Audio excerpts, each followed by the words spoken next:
जहानाबाद लोकसभा के बसपा के प्रत्याशी अरुण कुमार जी के साथ हैं और वहां से चुनाव लड़े और अभी वहां से कह सकते हैं कि सुरेंद्र यादव सांसद बने हैं। तो अभी कुछ सवाल रहेगा। पहले तो जहानाबाद के लोगों को क्या कहना चाहेंगे? देखिए, ये लड़ाई अराजकता के खिलाफ मैं लड़ रहा था। भ्रष्टाचारियों की फौज के खिलाफ लड़ रहा था, जिनके पास कोई नैतिक बल नहीं था। जहानाबाद मूल्यों के लिए, विचारों के लिए और संघर्ष के लिए जाना जाता है। पिछले 5 वर्षों में नीतीश कुमार जी ने जहानाबाद को इन चीज़ों से वंचित रखा। सबसे बड़ा जो अपराध एम्बुलेंस घोटाले में हुआ, उसके नायक को वहाँ से प्रतिनिधि बनाया गया और भाजपा के सहारे बैतरनी पार करना चाहते थे। मैंने प्रतिकार किया। बसपा से मैं चुनाव लड़ रहा था, इसलिए कि गरीब गुरबा वंचित समाज के लोग जो इस एम्बुलेंस का प्रयोग करते थे, वो कोरोना काल में ऑक्सीजन के बिना उनकी मौत हुई। एक्सपायरी दवाओं का प्रयोग किया। यह इससे जघन्य कोई अपराध नहीं हो सकता। फिर भी लड़ाई लड़ रहे थे। लड़ाई लड़े पर चंदेश्वर चंद्रवंशी जो वहां पर एनडीए के उम्मीदवार थे, आपसे दूना मत पा लिए, क्या कहिएगा?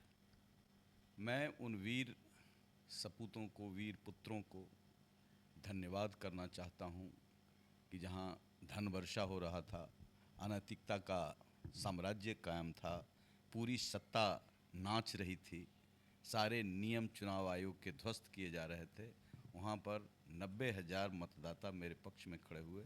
ऐसे वीर पुत्रों को, वैचारिक मूल्यों की रक्षा वाले, जो लोहिया जयप्रकाश के अब्दुल कयूम अंसारी से लेकर के तमाम शहीद जगदेव प्रसाद, स्वामी सहजानंद सरस्वती, राजनारायण के मूल्यों को मानने वाले जो लोग थे, उन लोगों ने प्रतिरक्षा का काम किया।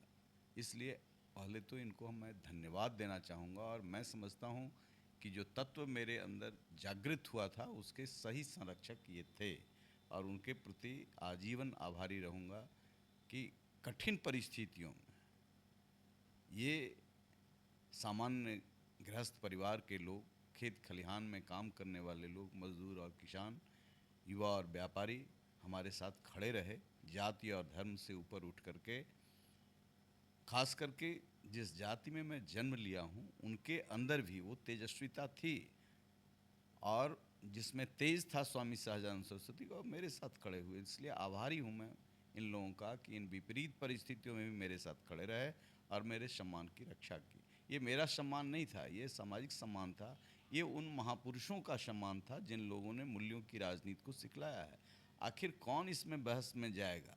ये मुँह छुपा करके लोग पैसे के बल पर खुल करके कभी कोई सामने नहीं आया। मुँह छुपा करके वैसे मानसिक रूप से दरिद्र लोग, धन के बड़े मजबूत लोग, मानसिक रूप से दरिद्र लोग हमारे खिलाफ वहाँ मोर्चाबंदी कर रहे थे।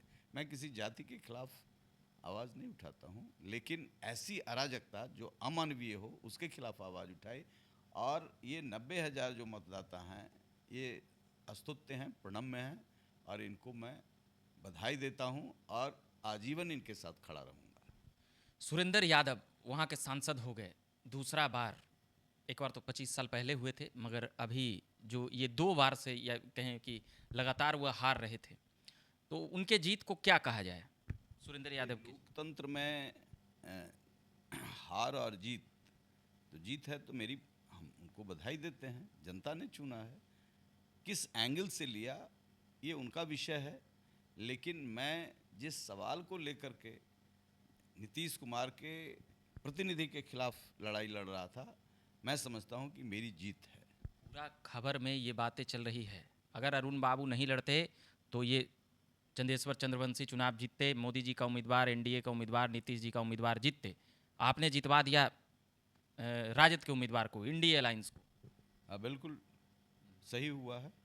इसलिए कि जो मानवीय जीवन का सौदा करे, तो उस अलायंस की सीमा कहाँ रह जाती है, जिस पर सीबीआई, न्यायपालिका, इनके मंत्री सारे लोगों ने सर्टिफिकेट दिया और रातों रात अपनी टिकट दे करके उनके समर्थन में कूदने का काम किया। आपकी आत्मा क्या कर रही है, अपनी आत्मा से पूछिए।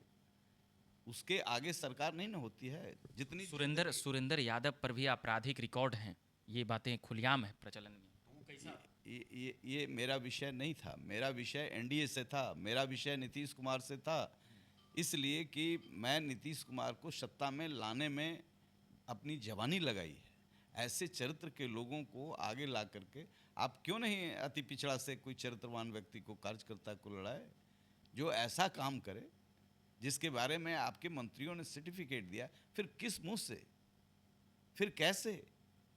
इस दोहरे चरित्र की राजनीति के खिलाफ मैं खड़ा हुआ था। मैं विद्रोह मैंने किया और उसका परिणाम मिला, अच्छा परिणाम मिला। बता रहे थे कि अपने समाज के लिए लड़ रहे थे अरुण कुमार वहाँ। बिल्कुल, हमारा समाज वंचितों की लड़ाई लड़ता रहा है, कुर्बानी दिया है। हजारों एकड़ जमीन राजनारायण ने बांट दिया दलितों में, वहाँ से ये परंपरा शुरू हुई है। इसलिए यदि इसी का मनोबल गिर जाए, यही टूट जाए, इसीलिए मैं कह रहा हूँ कि इसमें जो जिन लोगों ने साथ दिया, जाति और धर्म से ऊपर उठ करके, एक एक वोट का मेरे लिए एक प्रकाश पुंज की तरह का समर्थन है। प्रकाश पुंज है। इस लोकसभा चुनाव का हम रिजल्ट देख रहे थे, इसीलिए मैं कह रहा हूँ कि इस प्रकाश पुंज को मैं कभी उपेक्षित नहीं कर सकता हूँ। मेरे लिए बड़ा संबल है। राजनीति पद पाने के लिए मैं नहीं करता हूँ, नीति का कहीं ना कहीं इनपुट उसमें हो, और मैं इस लड़ाई को लड़ता रहूँगा। मानसिक रूप से बीमार व्यक्ति जिनको आज पूरा देश बधाई दे रहा है, इनके भाषण को सुन ले बिहार विधानमंडल का। यही तो मैं चिल्ला चिल्ला करके कह रहा हूँ, संविधान के विपरीत है। मानसिक रूप से जो बीमार व्यक्ति हैं उनको उप प्रधानमंत्री का ऑफर दिया जा रहा है। मैं इस लड़ाई को लड़ूंगा। मोदी जी बगल में बैठा रहे हैं, चंद्रबाबू नायडू, अब उसके बाद मोदी जी, ऐसे तो अरे भाई, उनकी लाचारी हो सकती है, अरुण कुमार की लाचारी नहीं है। मैं शुचिता के राजनीति का पक्षधर हूँ और रहूँगा। पर जनता का समर्थन, जैसे 14 का रिजल्ट हम देख रहे थे, आप जीते थे, 19 में जमानत नहीं बचा, इस बार भी हम जोड़ रहे थे तो जो जमानत का एक क्राइटेरिया तय किया गया कि इतना प्रतिशत मत लाएंगे तो कहा जाएगा कि जमानत वापस हो जाएगा, तो 2 बार नहीं बच पाया, अब क्या करेंगे? आपका दिमाग जहाँ जा रहा है, मेरा दिमाग वहाँ नहीं जाता है। मैं कह रहा हूँ कि मेरे साथ यदि 50 आदमी होते, इस बार तो 90,000 हैं, 90 आदमी भी रहते तो मैं समझता कि ये वीर पुत्र है। 90,000 बड़ी आबादी होती है। आप राजनीति में इग्नोर नहीं कर सकते हैं, आप लोकतांत्रिक मूल्यों में इनको इग्नोर नहीं कर सकते हैं। मैं जो बात बोल रहा हूँ वह बात जमानत से जुड़ा हुआ नहीं है, वह बात विचारों से जुड़ा हुआ है। जिन लोगों ने आदमी की ज़िंदगी के साथ जो तड़पते ऑक्सीजन के बिना चले गए, जो एक्सपायरी जहरीली दवाओं के बिना चले गए, उन जिंदगियों का यदि हिसाब नहीं होगा तो और ऐसे लोग पैदा होंगे। सजा मिलेगी ये चंदेश्वर चंद्र? अब किसको सजा मिलेगी नहीं मिलेगी, मेरा काम है, जिस सीमा तक मैं जुडिशियरी में नहीं हूँ, मेरा काम है लोकतांत्रिक व्यवस्था में इन सवालों को खड़ा करना। और इसी सवाल के साथ 90,000 लोग खड़े हुए, ये एक बड़ी उपलब्धि है हमारी। मैं उन लोगों के प्रति आभार व्यक्त करता हूं जो इन विचारों के साथ खड़े रहे। अब क्या करेंगे आप?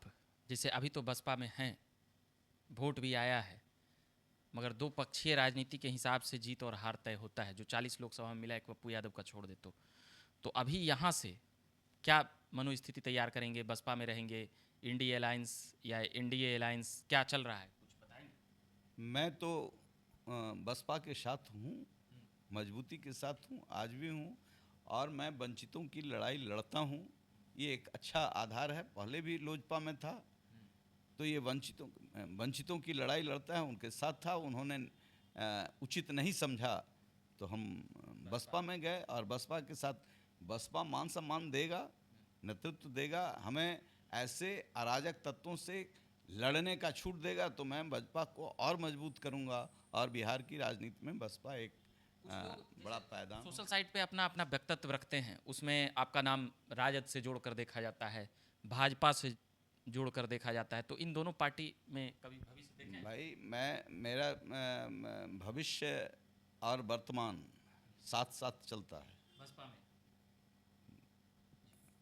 भविष्य और वर्तमान साथ साथ चलता है। मैं मूल्य के साथ राजनीति करता हूँ और मैंने सत्ता के को लात मार के बराबर राजनीति किया है। मैं अराजक सत्ता को बराबर लात मार के राजनीति किया है। यहाँ जो पलटी मार रहे हैं सुबह और शाम, अभी गए हैं देने और वहाँ से चल रहा है कि कब पलट जाएंगे।